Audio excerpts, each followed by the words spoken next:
Feel free to see our exclusive content on Patreon, and if you like our channel, please support us on PayPal. In this episode of Living in SATV, we're going to talk about the dangerous heritage left by the mining industry in Johannesburg. Everyone knows that Johannesburg started with the discovery of gold in 1886, but what happened after all this time, 130 years later?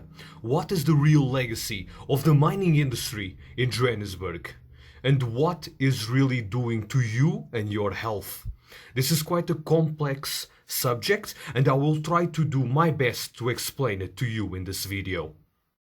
Radioactive mining dumps, also known as tailings. Have you ever seen those yellow mountains around Johannesburg? Those are called tailings. 278 abandoned mines and 200 mining dumps that contain about 6 billion tons of waste exist in Johannesburg. Strong winds year-round continually scatter dust from the tailings and coat the city. Besides small quantities of gold ore, the tailings contain also uranium, lead, arsenic, and other heavy metals, such as mercury, which is added to the process of separating gold from the ore. These dumps expose a major biohazard to the population. Have you ever asked yourself why there are so many trees in Johannesburg? The trees are used as a filter to reduce the exposure to this radioactive dust that comes from the mining dumps. There is still residual gold still in the dumps.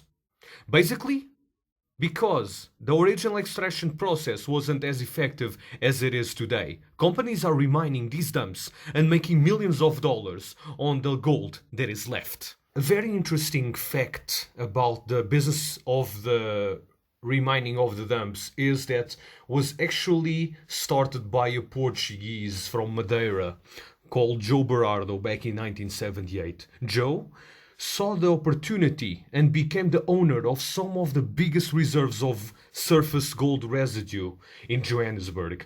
This led to several multinationals proposing joint ventures. He supplied the ore and they reopened the refineries that had been closed for lack of raw material. Since then, many large mining companies ceased operations and left their mountains of tailings behind, and nobody takes responsibility for these environmental disasters. No studies have been able to accurately measure the public health impact of the tailings due to exposures being low level but long term.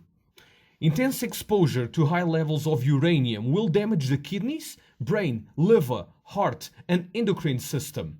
But it's unclear what a lifetime of lower level exposure brings.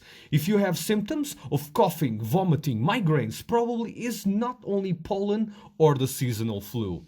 Another big concern is the water pumped and used in these mining activities. The heavy metals get mixed with the water, and this water is released in nature. This is a big hazard for farming and animals and can decimate entire populations and ecosystems.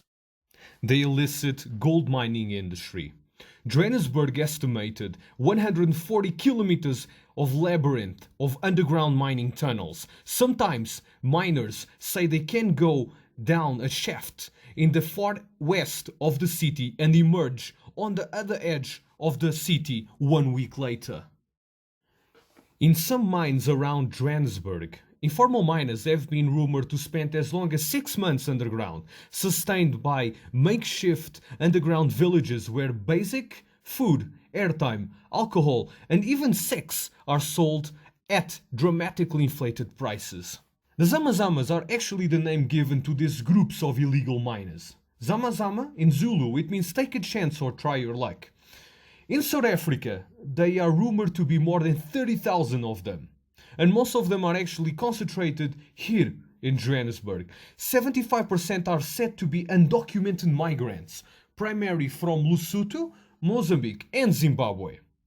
This illicit industry costs 14 billion to the South African mining industry. Today, there are an estimated 6,000 abandoned and disused mines across South Africa, the vast majority of them found along the so-called Golden Arc, the elliptical basin that spans from Johannesburg and continues into neighboring Free State and Northwest provinces. Most of these sites have now been taken over by the Zama-Zamas and the violent syndicates that control them. The government has been unable to regulate the country's informal mining industry, although active gold mines affected by illegal miners are legally entitled to remove them. The current approach, which favors using the law to bring them to heel, is misguided and counterproductive. The poverty and socioeconomics factors driving the phenomena are bigger and more relentless than the rule of law. The criminal motives are actually very simple to understand.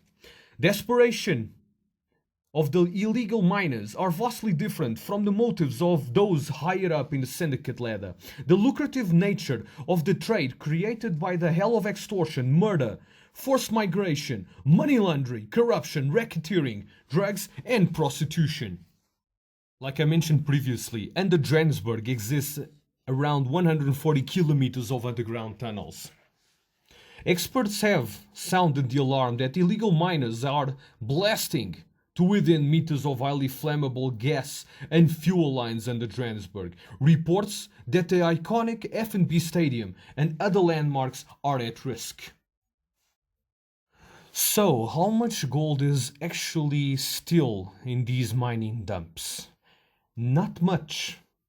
But in nowadays, South African mining companies have basically to unearth 15 million pounds of debris. This is basically heavier than 38 Boeing's 747 combined. In order to process one standard gold bar worth of final products, every gold extract or every single gram equals to 200 kilos of waste produced. Curiosity time. Ghana's gold output of 4.8 million ounces in 2018 surpassed South Africa's 4.2 million ounce total for the first time. South Africa is still number 5 in gold production worldwide.